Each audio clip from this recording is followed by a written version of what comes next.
Halo semuanya, selamat datang kembali di BTS, Bincang Tentang Statistik, podcast paling asik untuk kalian semua yang pengen tahu tentang statistik dari berbagai sudut pandang. Saya, Andi Hisham, mahasiswa Sains Data, host yang akan menemani kalian di episode kedua ini. Di episode kali ini, kita akan membahas satu topik yang penting banget, terutama buat kita yang tinggal di Kabupaten Banyumas, yaitu data indikator makroekonomi. Kenapa penting? Karena indikator-indikator ini bisa kasih gambaran tentang bagaimana kondisi perekonomian, kualitas hidup, hingga arah pembangunan daerah kita. Dan pastinya, semua itu nggak lepas dari peran data statistik. Nah, di sini saya nggak sendirian kali ini. Telah hadir bersama saya narasumber spesial, seorang statistika ahli muda dari Badan Pusat Statistik, yaitu Ibu Fitria Hernawati, SST. Halo Ibu Fitri, apa kabar? Halo Mas Andi, baik. Kalau boleh tahu Ibu, kesibukannya apa belakangan hari ini? Ya, seperti biasa ada survei harga. Kalau saya di kantor BPS Banyumas itu menangani di survei harga konsumen dan harga produksi. Oke, berarti Ibu kalau di BPS Banyumas ini menangani survei harga. Iya, betul. Survei harga. Itu setiap hari Ibu? Ada yang mingguan, ada yang bulanan, ada yang 2 mingguan. Oke, berarti ada mingguan, ada bulanan, ada... Oke, mungkin sebelum kita masuk ke topik utama, di sini saya ingin menanyakan sedikit pertanyaan dulu ya Bu ya. Boleh.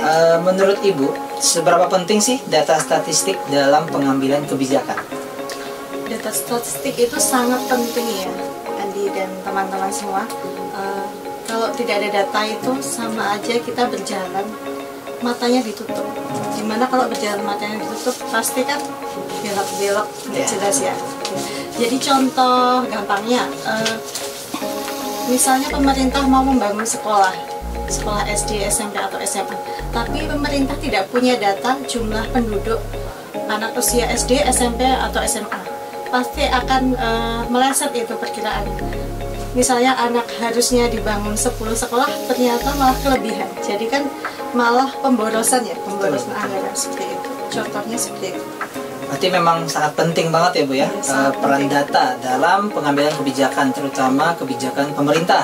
Iya, betul yang mana sekali. kalau meleset sangat berbahaya untuk keberlangsungan negaraan ya Bu ya. Merugikan negara. Merugikan negara, jelas sekali. Oke, mungkin itu penjelasan dari Bu Fitri ya, sehingga kita tahu betapa pentingnya data statistik dalam pengambilan kebijakan. Tanpa berlama-lama lagi, sekarang kita akan membahas hal terkait indikator-indikator makroekonomi di Kabupaten Banyumas, mulai dari yang pertama yaitu terkait kependudukan.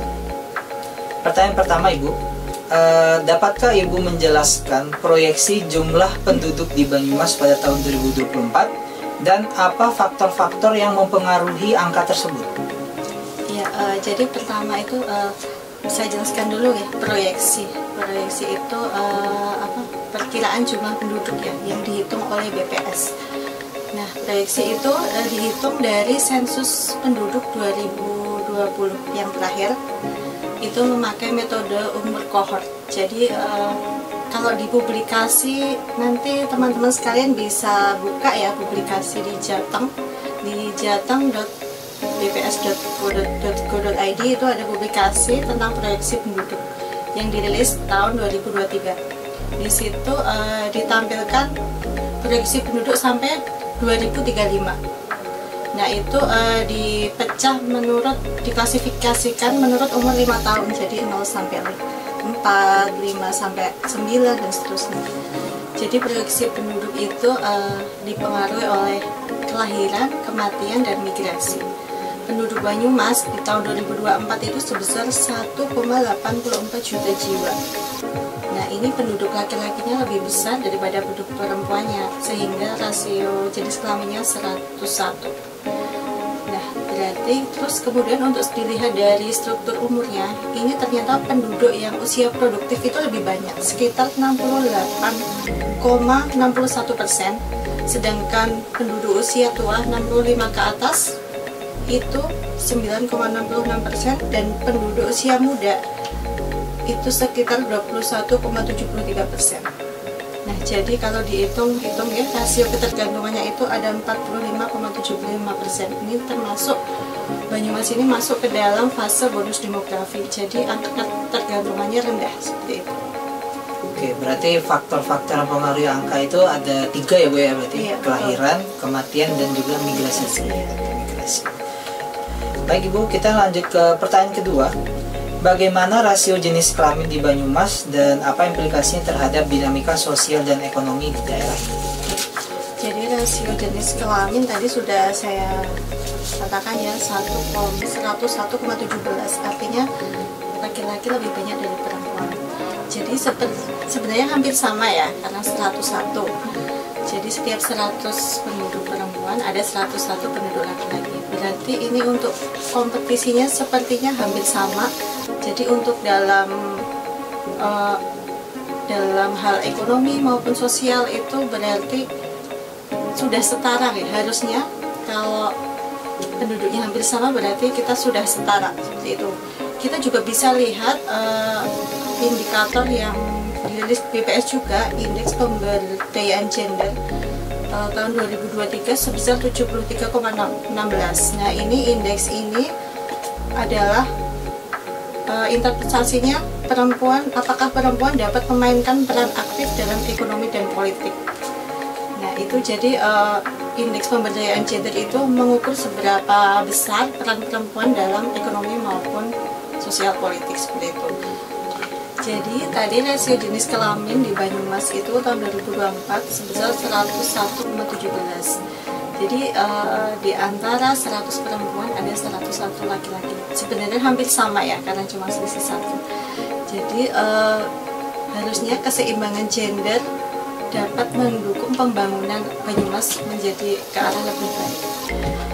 Untuk kesetaraan gender di BPS juga mengeluarkan publikasi indeks pemberdayaan gender tahun 2023 terakhir yang dirilis 2023. Nanti bisa teman-teman lihat juga di website. Kemudian indeks pemberdayaan gender itu untuk mengukur seberapa besar peranan perempuan dalam sosial dan ekonomi. Nah, indeks pemberdayaan gender ini terdiri dari 3 komponen ya.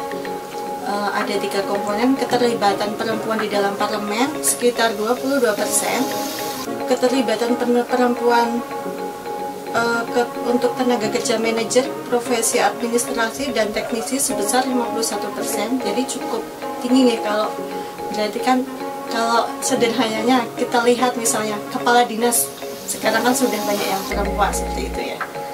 Jadi ini relevan ya untuk di Banyumas. Nah, kemudian untuk sumbangan dalam pendapatan kerja masih cukup rendah, 31,7%. Seperti itu kira-kira hubungan rasio dengan jenis kelamin dan dinamika sosial ekonomi di Banyumas. Oke, berarti kurang lebih hampir setara Ibu ya, rasio jenis kelamin perempuan dan laki-laki di Banyumas. Berarti sudah seperti kesetaraan gender berarti Ibu ya, sudah meningkat di Provinsi Banyumas. Bisa terlihat dari keterlibatan perempuan dalam dinamika sosial Bu ya, yang data-datanya Ibu sebutkan tadi. Oke Bu, mungkin kita lanjut ke pertanyaan ketiga, yaitu dengan komposisi penduduk yang menunjukkan bahwa mayoritas berada dalam kelompok usia produktif, yaitu berada di rentang 15 hingga 64 tahun. Bagaimana hal ini mempengaruhi pasar tenaga kerja lokal kita? Ya, jadi karena penduduk di Banyumas didominasi oleh usia produktif, berarti ini adalah sebuah tantangan di Banyumas. Bila tidak dimanfaatkan akan menjadi bencana, tapi bila dimanfaatkan dengan baik, penduduk usia produktif ini akan sangat bermanfaat terutama untuk pertumbuhan ekonomi di Banyumas sendiri. Nah, hal yang bisa pemerintah lakukan antara lain adalah menciptakan lapangan kerja ya. Kalau dari sisi pemerintah menciptakan lapangan kerja, kemudian untuk iklim investasinya dipermudah seperti perizinan dan lain-lain. Kemudian mendorong UMKM seperti itu. Dan juga dari sumber daya manusia di Banyumas juga untuk yang usia produktif harus mempunyai pendidikan yang bagus ya, kualitas pendidikan bagus. Karena saat ini sudah masuk ke dunia digital dan juga AI ya. Jadi sekarang ada pekerjaan-pekerjaan yang sudah digantikan oleh mesin-mesin dan sebagainya. Jadi kita generasi muda adik-adik semua ini. Jadi harus selalu belajar dan mengikuti perkembangan zaman agar tidak tergerus oleh perkembangan zaman saat ini. Oke, berarti karena mayoritas kita itu di kelompok usia produktif, ya kan? Kata Ibu, saran mungkin ya yang diberikan kepada pemerintah membuat lapangan pekerjaan, berarti ada potensi kemungkinan Banyumas ini bisa menjadi sebuah kabupaten yang berkembang, Bu, ya, berarti ya. Mungkin maju bahkan. Iya. Jadi kalau menurut pertumbuhan ekonomi Banyumas juga sudah cukup tinggi ya, 5,29%. Jadi sudah cukup bagus. Bisa kemungkinan menjadi provinsi? Oh, itu kebijakan pemerintah ya. Iya, bukan ranahnya BPS. Oke, Bu. Mungkin itu adalah pertanyaan terkait kependudukan. Kita sudah banyak membahas banyak hal terkait kependudukan di Banyumas. Mungkin kita akan geser sedikit ke topik pembangunan manusia. Yang pertama terkait IPM, pendidikan dan kualitas SDM. Pertanyaan pertama yaitu terkait IPM, Indeks Pembangunan Manusia. Indeks Pembangunan Manusia IPM mencatat angka 74,52 poin. Kira-kira faktor-faktor apa saja yang berkontribusi pada pencapaian ini di Banyumas? Jadi IPM itu adalah indikator yang menjelaskan bagaimana penduduk bisa mengakses pembangunan dan dalam memperoleh pendidikan, kesehatan dan juga pendapatan. Jadi penghitungan IPM ini sudah level internet, maksudnya sudah berdasarkan UNDP ya, sudah level internasional seperti itu. Ya, IPM Banyumas kan tadi sebesar 74,52 itu menunjukkan bahwa bagaimana penduduk bisa mengakses hasil pembangunan dalam pendidikan, kesehatan maupun ekonomi. Nah, indeks pembangunan manusia ini merupakan indikator jangka panjang yang tidak dapat dicapai dalam satu waktu ya. Ini harus jangka panjang seperti itu. Nah, indikator indeks pembangunan manusia ini ada 3 dimensi yang membentuknya. Ada dimensi kesehatan, dimensi pendidikan, dan juga dimensi standar hidup layak. Jadi untuk dimensi kesehatan itu ada usia harapan hidup. Usia harapan hidup itu nanti diukur dari 19 variabel. 19 variabel itu kalau setiap tahun kan IPM rilis ya, itu diukur dari variabel dalam pertanyaan di survei Susenas, survei sosial ekonomi nasional. Nah itu nanti variabelnya banyak, contohnya apakah punya jamban yang layak, air minum layak, kemudian tentang balita, apakah diberi ASI atau tidak. Jadi komponen penyusun usia harapan hidup, indikator usia harapan hidup itu ada 19 variabel. Kemudian ada dimensi pendidikan, ada rata-rata lama sekolah dan harapan lama sekolah. Kalau harapan lama sekolah itu dihitung di usia 7 tahun ke atas. Kemudian untuk harapan lama sekolah di Banyumas kan sekitar 13,24 ya. Jadi itu nanti harapan penduduk di Banyumas itu pada 2024 akan bersekolah sampai diploma 1. Kan 13 berarti kan kelas 13 kan, kalau SMA kelas 3 kelas 12 ya. Dari 13 berarti diploma tingkat 1 ya. Kemudian rata-rata lama sekolah.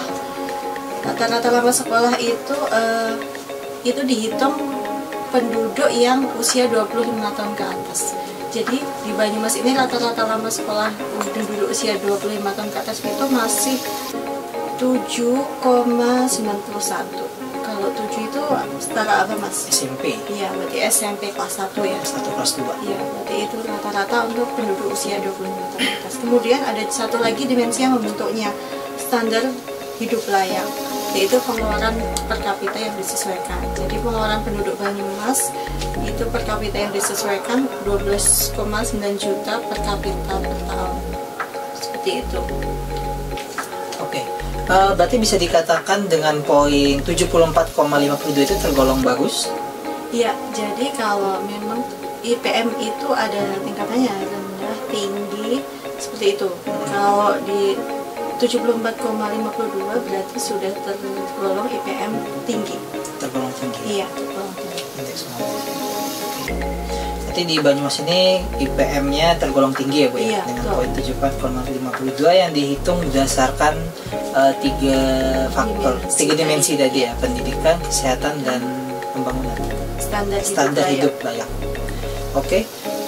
Kita lanjut ke pertanyaan selanjutnya Ibu. Tadi saya juga ada mendengar terkait harapan lama sekolah kurang lebih 13 tahun dan rata-rata lama sekolah di 7,91.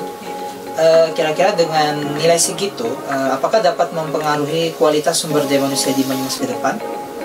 Iya, jadi sangat mempengaruhi ya. Berarti kan kalau rata-rata lama sekolahnya, tadi kan rata-rata lama sekolah itu dihitung dari penduduk 25 plus ya. Berarti kalau rata-rata lama sekolahnya tinggi, berarti kan penduduk usia 25 plus itu pendidikannya pada tinggi-tinggi semua ya. Seperti itu. Kemudian harapan lama sekolah berarti kalau banyak yang sekolah di Banyumas berarti juga harapan lama sekolahnya tinggi. Seperti itu. Oke, berarti sangat mempengaruhi Bu ya. Karena di Banyumas sendiri tadi rata-rata lama sekolahnya di angka 7,91. Ya. Berarti itu kurang lebih di kelas 7 SMP atau kelas 8 SMP. Berarti kurang lebih jika rata-rata lama sekolahnya semakin tinggi berarti semakin maju dong. Iya, semakin maju. Penduduk harapan sumber daya manusia di Banyumasnya berarti ya. Iya, betul. Kalau di nasional di Indonesia itu rata-rata lama sekolahnya itu 9.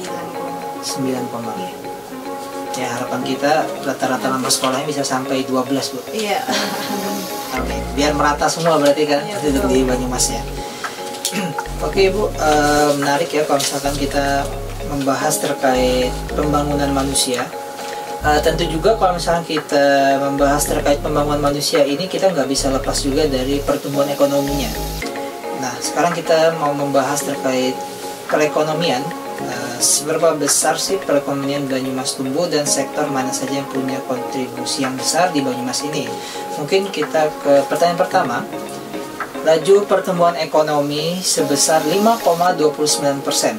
Itu menunjukkan 5,29% menunjukkan tren yang positif. Sektor mana yang paling berkontribusi terhadap pertumbuhan tersebut menurut data BPS terbaru? Iya, jadi pertumbuhan ekonomi Banyumas tahun ini agak melambat ya. Dari kemarin itu tahun 2023 itu 5,4%, sekarang melambat 5,29%.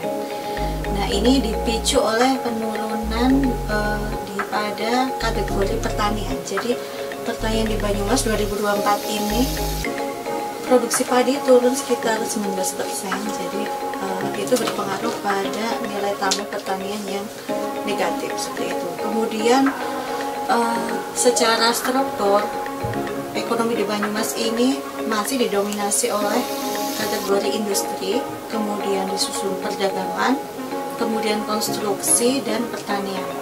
Jadi 4 sektor itu yang mendominasi perekonomian di Banyumas.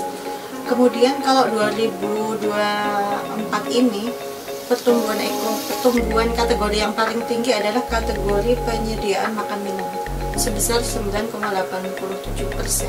Nah, untuk pertumbuhan ekonomi di Banyumas 2024 5,29% ini agak turun ya dibandingkan 2023. Ini dipicu oleh penurunan pada kategori pertanian karena produksi padi di Banyumas tahun 2024 ini turun sekitar 20%. Jadi berpengaruh pada nilai tambah kategori pertanian. Kalau untuk struktur ekonomi di Banyumas masih didominasi industri mas, industri, kemudian perdagangan, konstruksi dan pertanian. Jadi itu nilai ekonominya paling tinggi, yang paling tinggi.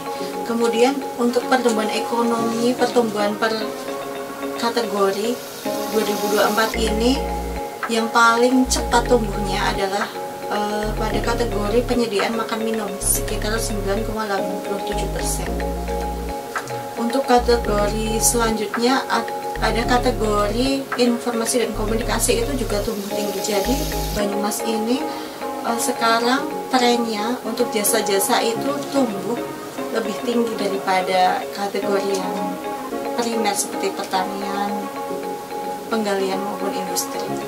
Tetapi masih didominasi oleh industri karena sebagian besar nilai tambah atau pertumbuhan ekonomi di Banyumas ini masih didominasi oleh industri makanan ya. Seperti itu. Oke. Berarti bisa dibilang untuk pertumbuhan ekonomi 5,29% ini sedikit menurun dibanding tahun lalu ya Bu ya, yang di angka 5,4%, terutama di sektor pertanian. Iya, sektor pertanian. Kira-kira kalau dari data BPS, kenapa bisa dari sektor pertanian itu menurun? Apakah karena harga pupuk mahal atau karena gagal panen disebabkan oleh cuaca atau gimana? Ya, jadi sektor pertanian menurun itu karena memang cuaca juga ya. Cuaca kemarin tidak mendukung, jadi mungkin banyak yang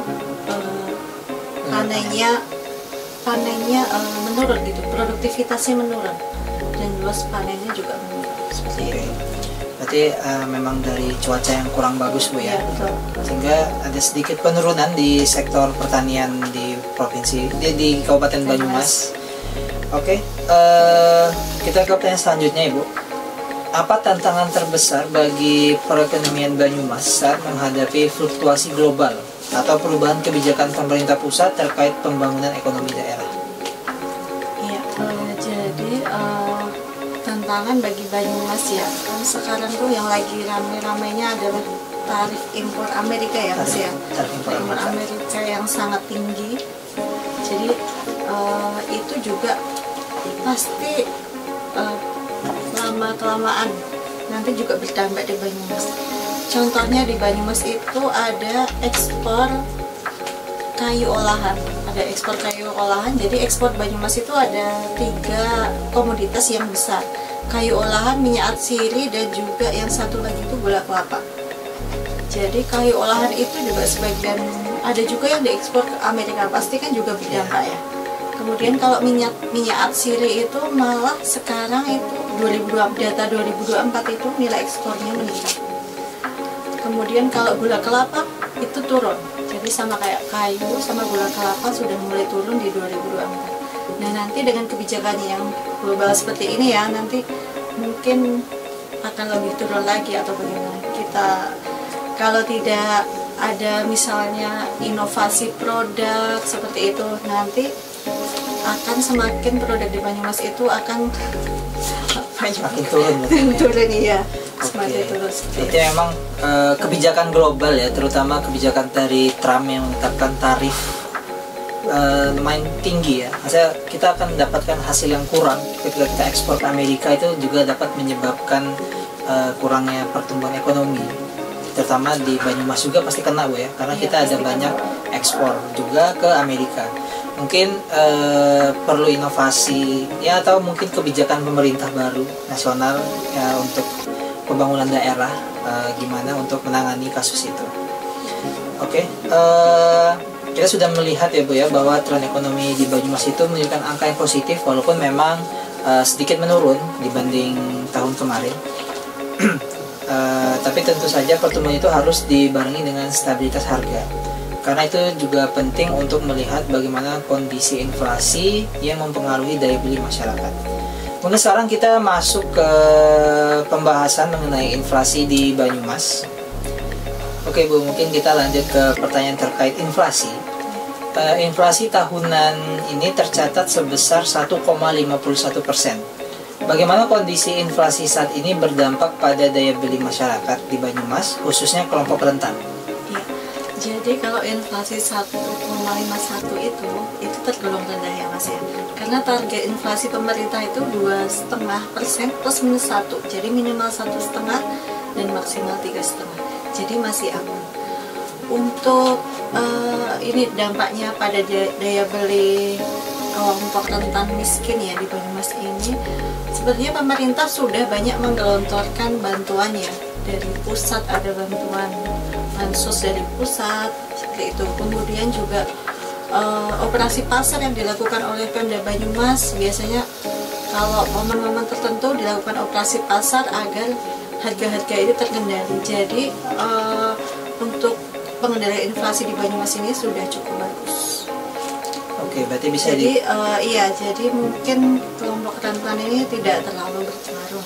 tidak terpengaruh ya. Iya. Karena dari pemerintah sendiri sudah banyak berkontribusi ya untuk Iya, betul. pengendalian inflasi, biar kelompok rentannya juga di kondisi yang aman saja ya Bu ya, di Iya, angka betul. 1,51%, yang mana tadi Ibu juga mengatakan bahwa pemerintah nasional menetapkan inflasi itu sebesar 2,5 plus minus 1, Iya. minimal 1,5, maksimal 3,5.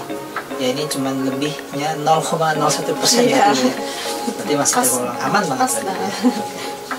Baik Ibu, mungkin setelah kita bahas banyak data dan angka, sekarang saya mau ajak Ibu Fitri untuk berbagi pandangan pribadi, harapan, tantangan, dan pengalaman selama berkelana di dunia statistik makroekonomi. Mungkin pertanyaan pertama dari saya Bu ya, dalam pandangan Ibu sebagai anggota BPS, apa harapan terbesar Ibu untuk perkembangan makroekonomi di Kabupaten Banyumas dalam 5 tahun ke depan? Ya, jadi harapannya tentunya pertumbuhan ekonomi semakin meningkat ya. Jadi pertumbuhan ekonomi itu semakin meningkat dan merata ya, tidak hanya di kelas menengah saja. Kemudian juga disertai pengangguran yang rendah, kemudian kemiskinan juga berkurang seperti itu. Jadi harapannya indikator-indikator semakin menuju ke arah yang lebih baik selama 5 tahun ke depan, dibantu oleh nanti sumber daya manusia di Banyumas juga dan juga pemerintah, sehingga harapannya itu indikator yang menuju ke lebih baik itu bisa tercapai. Oke, karena juga melihat data tadi bahwa kebanyakan di Kabupaten Banyumas ini di usia produktif Bu ya. Iya, betul. Diharapkan lapangan pekerjaan semakin bertambah dan pertumbuhan ekonomi semakin meningkat. Ya, jadi perkembangan makroekonomi di Kabupaten Banyumasnya semakin baik ya, seperti yang Ibu katakan tadi, pengangguran berkurang, kemudian golongan menengah ke bawah juga semakin berkurang, kalau bisa merata kata Ibu ya. Iya. Oke, sangat baik sekali ya Bu harapan dari Ibu ya. Mungkin pertanyaan selanjutnya yaitu, apakah ada inisiatif baru dari BPS atau pemerintah daerah terkait pengumpulan data statistik demi mendukung perencanaan pembangunan? Metode-metode baru gitu. Iya, metode baru. Jadi kalau ini sebenarnya nggak baru juga ya, udah agak lama sih. Ada metode pendataan wisatawan melalui mobile positioning data atau MPD. Itu adalah salah satu cara untuk mengumpulkan data tentang kunjungan wisatawan baik mancanegara maupun Nusantara serta aktivitas mereka di destinasi wisata. Jadi ini memanfaatkan mobile perangkat HP ya. Jadi kayak seperti itu. Kemudian juga ada kerangka sampel area. Jadi dulu itu untuk mengukur luas panen itu hanya berdasarkan eye estimate ya, eye estimate. Jadi kalau sekarang itu sudah berdasarkan citra satelit dan itu difoto setiap bulan, setiap akhir bulan difoto, jadi diikuti. Misalnya di segmen yang A seperti itu difoto setiap bulan, jadi diikuti apakah sekarang fase panen atau fase tanam atau dan seterusnya. Kemudian ada juga sekarang yang paling baru itu ada DTSEN, data terpadu sosial ekonomi. Ini adalah data tunggal sosial ekonomi nasional yang sudah ditetapkan oleh Presiden, dan nantinya data tunggal ini akan digunakan untuk perencanaan, terutama untuk penyaluran bantuan seperti itu. Oke, berarti memang sekarang ini sudah mengadopsi AI Bu ya. Iya, betul. Jadi sudah memanfaatkan AI buat inisiatif ya, pembaruan metode untuk pengumpulan data statistik ya, karena juga kita harus mengikuti perkembangan zaman Bu ya. Iya, terus juga ini ya, sekarang itu metode surveinya BPS itu sudah beralih ke CAPI, jadi pakai HP, jadi nggak pakai kertas lagi. Kalau dulu kan lebih banyak pakai kertas, sekarang tuh sudah beralih ke HP ataupun ke web atau CAPI. Kemudian juga kemarin info terbaru dari Ibu Kepala BPS, Bu Amalia ini, nanti untuk sensus penduduk selanjutnya ini akan lama-lama akan berubah menjadi by register ya. Jadi kalau sensus penduduk yang sebelumnya kan didatengin ya, didata satu-satu oleh petugas. Jadi nanti lama-lama karena sudah datanya sudah terpadu ya, data datanya udah terpadu, nanti kita hanya menggunakan data administratif, jadi bisa dari capil dan sebagainya. Oke, artinya sudah memanfaatkan teknologi, terus juga mencintai alam Bu ya, mengurangi kertas. Iya. Sudah mengurangi kertas dan sudah pastinya akan mengurangi tenaga kerja Bu ya, karena sudah digantikan oleh kebanyakan sudah berdasarkan data-data administratif kata Ibu, tidak mendatangi satu persatu orang lagi. Itu nanti kedepannya ya. Tapi sangat baik karena mendukung efisiensi Bu ya, efisiensi tenaga. Oh iya Mas, ada satu lagi nih untuk inisiatif baru dari BPS ini untuk persiapan sensus ekonomi 2026. Ini BPS melakukan scraping peta, jadi kita mengambil atribut dari Google Map, kan itu ada usaha-usaha banyak sekali ya di Google Map itu. Nah itu diambil sebagai database kita untuk nanti sensus ekonomi 2026. Oke, baik, bagus sekali Bu ya, inisiatif dari BPS yang juga mau memanfaatkan dari Google Bu ya, untuk big data dari Google untuk sensusnya. Apalagi kalau misalkan BPS bisa kerjasama dengan Google-nya langsung, pasti akan ada khusus layanan khusus pastinya mungkin. Mungkin bisa pertimbangan juga untuk BPS akan kolaboratif dengan Google.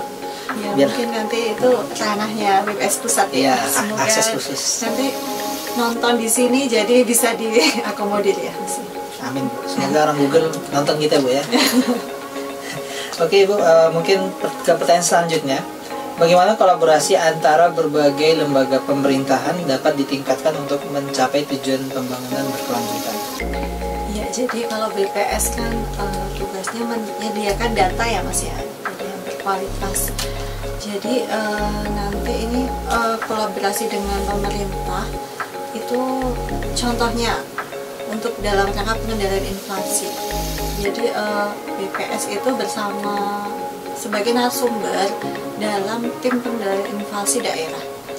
Kemudian juga BPS juga berperan dalam diskusi-diskusi di Pemda seperti itu untuk menyediakan data misalnya tentang kemiskinan, tentang pendidikan dan sebagainya. Itu Mas.